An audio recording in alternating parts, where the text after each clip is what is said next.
tous, j'espère que vous allez bien. Donc on se retrouve dans une nouvelle vidéo assez spéciale parce que cette fois-ci on va changer un petit peu. Il y a des romans et je vais uniquement vous parler de BD et un beau livre. Il y a dans cette vidéo, donc il y a 4 BD slash roman graphique et un beau livre voyage. Donc on commence cette vidéo maintenant. Alors ils sont tous avec moi sur mes genoux, c'est très lourd. Vous voyez, il y a de la couleur parce qu'ici on est un petit peu obnubilé, il y a par la couleur et ça joue énormément au niveau des couvertures pour mes choix. Il y a 2 lectures, donc je vous les montre comme ceci. J'avais envie la semaine dernière, du coup parce que là au moment où je filme on est il y a lundi, il y a de lire un petit peu autre chose que des romans. Il y a d'élargir un petit peu mes lectures et comme ça de vous proposer un petit peu une vidéo qui change. Je me suis dit que ça pouvait être cool et comme en plus un roman graphique slash BD ça se lit bien plus vite qu'un roman, je me suis dit que comme ça j'aurais du contenu assez rapidement à vous présenter et que ça ne prendrait pas trop de temps à lire parce que là le temps c'est quelque chose qui me manque en décembre quand on fait beaucoup d'heures, quand on est très occupé au travail. Donc on commence cette vidéo avec ce très beau livre de voyage de mon amie Mélissa. C'est La Corée à couper le souffle chez Larousse. La maison d'édition a le même style pour d'autres, il y a Destination, je sais qu'il y a le Japon, je crois qu'il y a l'Italie, je ne sais plus. Mais en tout cas c'est celui-ci qui m'intéressait, vous le savez, j'adore la Corée, j'y ai vécu, j'y suis allée plusieurs fois, c'est un pays très cher à mon cœur. Et en fait j'ai réalisé lorsqu'un jour j'étais dans le rayon vie pratique que c'était le livre qu'avait écrit mon amie Mélissa, qui s'appelle Mélissa Yamalungila, qui est une de mes amies depuis plus de 2 ans, qui a un compte Instagram que je vous laisserai juste ici et je l'ai rencontré grâce à Instagram et on se voit, on s'est vu hyper souvent en Corée, on a fait plein de voyages ensemble, il y a toutes les deux hyper intéressées par la Corée, il y a des destinations originales qui sortent un petit peu hors des sentiers battus, du coup c'est ce qu'on a fait ensemble. Et Mélissa du coup a travaillé sur ce très beau roman composé de 100 destinations en Corée, plus ou moins connues, il y a moins que plus, il y a d'ailleurs à aller visiter pour les amateurs du pays du matin calme.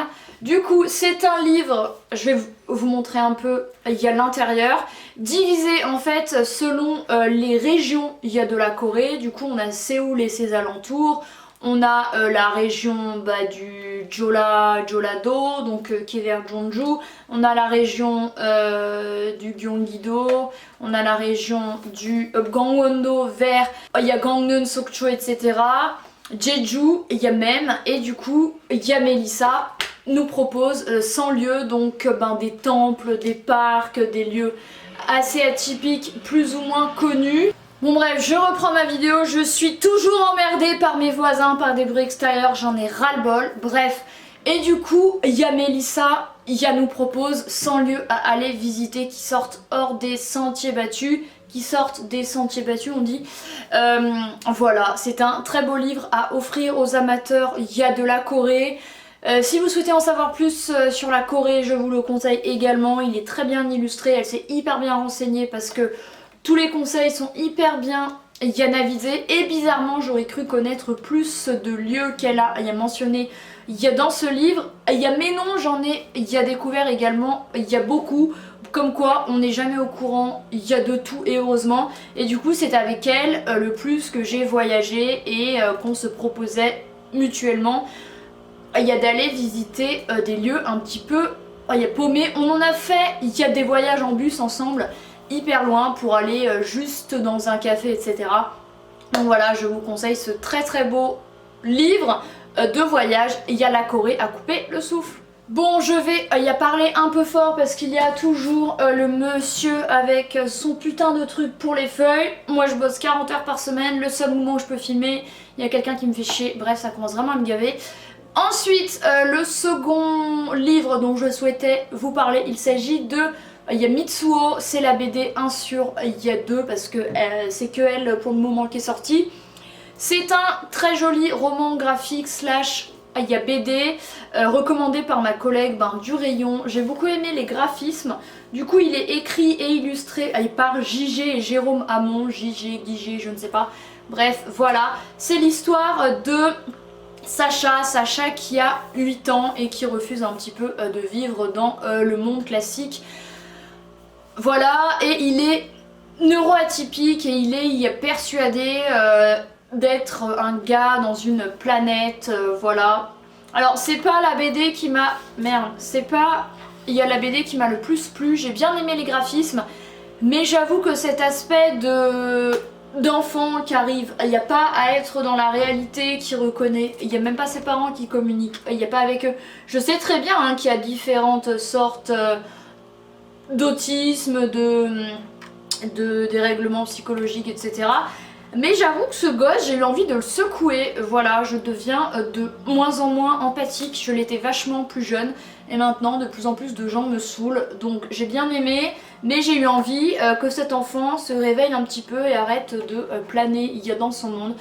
Ouais, je suis assez horrible. La plupart des gens vous diront ouais, c'est une BD trop bien, on parle du handicap, ce petit garçon, c'est bien, gna gna. Ouais, bon, ouais, si vous voulez. Du coup, sa mère se prête au jeu. Il y a d'entrée, il y a dans son monde. Du coup, Sacha est persuadé qu'il s'appelle, je sais même plus, Mitsuo, un aventurier intergalactique. En fait, il se projette dans son manga préféré. Et un jour, alors que son père souhaite le mettre en institution spécialisée, sa mère Emma refuse et s'enfuit avec lui sans donner de nouvelles à son mari. Et elle va se cacher dans une maison dans la campagne.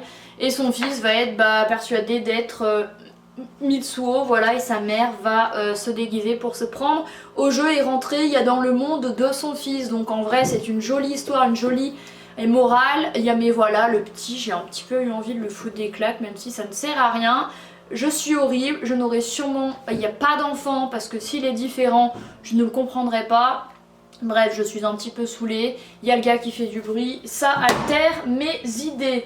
Bref, ensuite, j'ai lu... Il y a Nos âmes oubliées, celui-ci j'ai beaucoup aimé, plus que le précédent, de Grégory Yapanaccione, tiré du livre autobiographique de Stéphane Alix. Alors Stéphane Alix, c'est un journaliste et qui s'intéresse énormément à l'expérience de vie après la mort. Il est persuadé que la conscience ne quitte, il n'y a pas le corps, et même une fois qu'on est mort.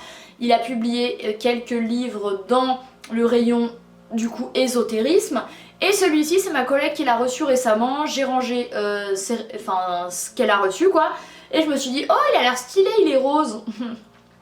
Ne pas s'attarder sur la couverture parce que c'est pas si stylé que ça. Et l'histoire est même difficile. Et ça peut être difficile vraiment pour certains psychologiquement parce qu'on y parle de traumatisme. Et en fait, donc, c'est autobiographique.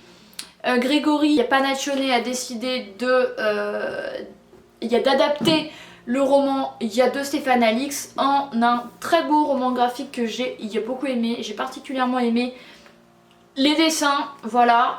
Et par contre, je vous préviens, il sent très fort. Vous savez, quand c'est imprimé, etc., ça peut sentir fort à l'encre. Et celui-ci, je lisais genre comme ça, parce que vraiment, il sent très fort. Bref. Du coup, Stéphane Alix a vraiment l'impression qu'il manque quelque chose dans sa vie. Il ne se sent jamais complètement complet, complètement heureux, complètement lui-même. Il se pose énormément de questions. Et grâce à l'aide de plusieurs psychologues, et notamment, il y a médecins, on va dire, et notamment, il y a 2 qui l'aident à se relaxer. Il va puiser un peu en lui-même et découvrir qu'il a vécu quelque chose de traumatisant lorsqu'il était enfant. Et il n'arrivait plus à s'en souvenir, voilà, l'esprit est très malin. Quand vous vivez quelque chose de très très dur, un traumatisme, votre cerveau enfouit et tente d'oublier parce que c'est beaucoup trop traumatisant et si on s'en souvenait, ça pourrait être assez destructeur pour son soi. Bref, ça m'a assez parlé, j'avoue. Et du coup, il va découvrir ce qui est responsable de cette fêlure en lui. C'est très dur, je le redis, c'est pas un sujet, c'est pas une BD qui s'adressera à tous, surtout pas aux enfants. Je pense qu'il faut au moins avoir 20 ans et quelques. pour appréhender ce récit qui n'est pas facile. Il y a tant au niveau de l'histoire que de certaines images. Ça parle de... Il y a pas mal de sujets, il y a l'amour, du couple, de la famille, de l'entourage, etc. Du pardon, de plein de choses, du bonheur. Il est très bien, il est dur, mais je l'ai lu d'une traite au boulot, donc c'est plutôt cool. C'est la raison pour laquelle je voulais lire. Il y a des BD, c'est que ça se lit vite. C'est cool. Ensuite, l'avant-dernier que je voulais vous montrer, il s'agit de... Il y a l'intégrale des culottés de... Il y a Pénélope, il y a Bagieux. Alors, vu que je suis...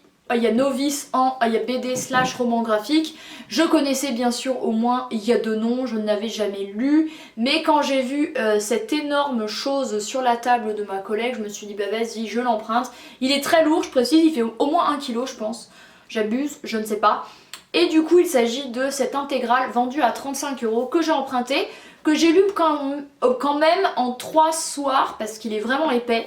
Et cette intégrale, c'est l'intégrale des volumes publiés par il y a l'autrice / illustratrice. Et ça raconte du coup l'histoire de 30 femmes un peu pionnières qui ont marqué leur époque, qui étaient badass. 30 portraits de femmes qui ont lutté contre vents et marées pour faire ce qu'elles avaient à faire. Dit le résumé, et il a obtenu le Eisner Award du meilleur livre étranger en 2019.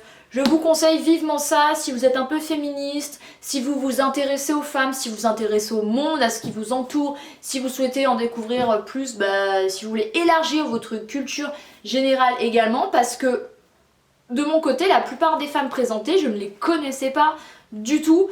J'en connaissais une extrême minorité, je pense sur 30, j'en connaissais peut-être 4. Donc autant dire rien. Du coup j'en ai énormément appris. J'aime bien les graphismes, ils sont assez jolis. Il y a quelques jolies couleurs. Et surtout ce que j'aime bien, je vais vous montrer à la fin de chaque chapitre. C'est qu'on a un graphisme comme ça sur... Il y a 2 pages très colorées. Et il y a beaucoup aimé ça. Par exemple celui-ci, trop beau. Donc on a une gynécologue, on a des actrices, on a des activistes, on a des journalistes, des des autrices compositrices, on a même une astrophysicienne je crois, une travailleuse sociale, bref. On a plein de femmes du monde entier, asiatiques, africaines, européennes, américaines, le continent américain. C'est très large, c'est un livre hyper intéressant qui parle de plein de femmes audacieuses qui sont plus ou moins célèbres, bien sûr, qui ont plus ou moins marqué leur époque, mais qui ont osé se tenir debout et faire quelque chose qui avait du sens. Voilà. Et ce qu'il y a de bien, c'est qu'on a autant des femmes d'il y a plusieurs siècles que des femmes encore vivantes actuellement. Voilà, c'est très bien ça. Et le dernier livre que j'ai lu en roman graphique / BD, c'est Alice de Jérémy Moreau. Tout simplement, j'étais hyper attirée par la couverture. Voilà, comme Nos âmes oubliées. Très clairement, je l'ai vu rien que sur la tranche. Dans le rayon, je me suis dit, oh, ça a l'air trop mimes. C'est littéralement l'histoire d'un crapaud.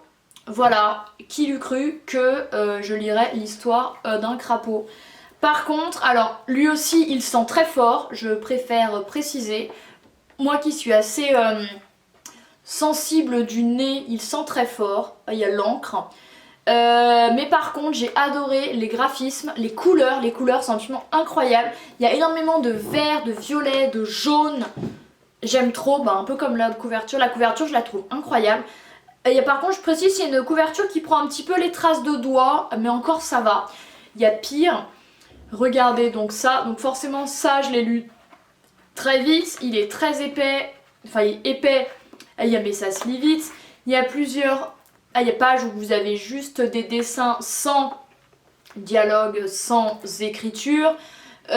Mais c'est très beau, voilà, donc c'est l'histoire de ce crapaud qui est au début, il y a bébé, qui se fait aider par plusieurs animaux, il y a la nature qui a ensuite il y a bébé elle-même, parce que c'est une femelle, C'est très très mimes, voilà, j'ai beaucoup aimé, donc il est énormément question de, il y a de nature, il y a d'environnement, de survie, de fraternité, les animaux les uns les autres, c'est une jolie histoire, c'est pas que bisounours parce qu'il y en a qui meurent, il y a des amis à elle du coup qu'elle perd et qu'elle ne revoit plus, mais c'est très beau. Je vais vous montrer par exemple quelques pages que j'ai particulièrement aimées au niveau des couleurs. C'est important des belles couleurs quand même.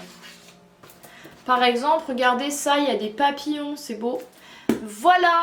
Et bah écoutez, ça en est tout pour cette assez courte vidéo de 4 BD / roman graphique et d'un beau livre voyage. J'espère que cette vidéo vous aura plu. De mon côté, il va falloir que je ramène tout ça à la librairie, c'est très lourd, voilà. Les BD c'est bien, ça change un peu. On a une vraie esthétique parce que on a les dessins. Et j'envie les gens qui ont du talent et qui savent y a dessiner, contrairement à moi, donc ça c'est cool. Mais ça pèse lourd, ça c'est l'inconvénient. Donc voilà, j'espère que cette vidéo vous aura plu. N'hésitez pas à lui mettre un pouce en l'air et n'hésitez pas à me dire s'il y a une ou deux BD / roman graphique / beau livre que vous avez envie de lire. Merci d'avoir regardé celle-ci et on se retrouve très bientôt avec une vidéo un peu plus classique avec des romans. Bye!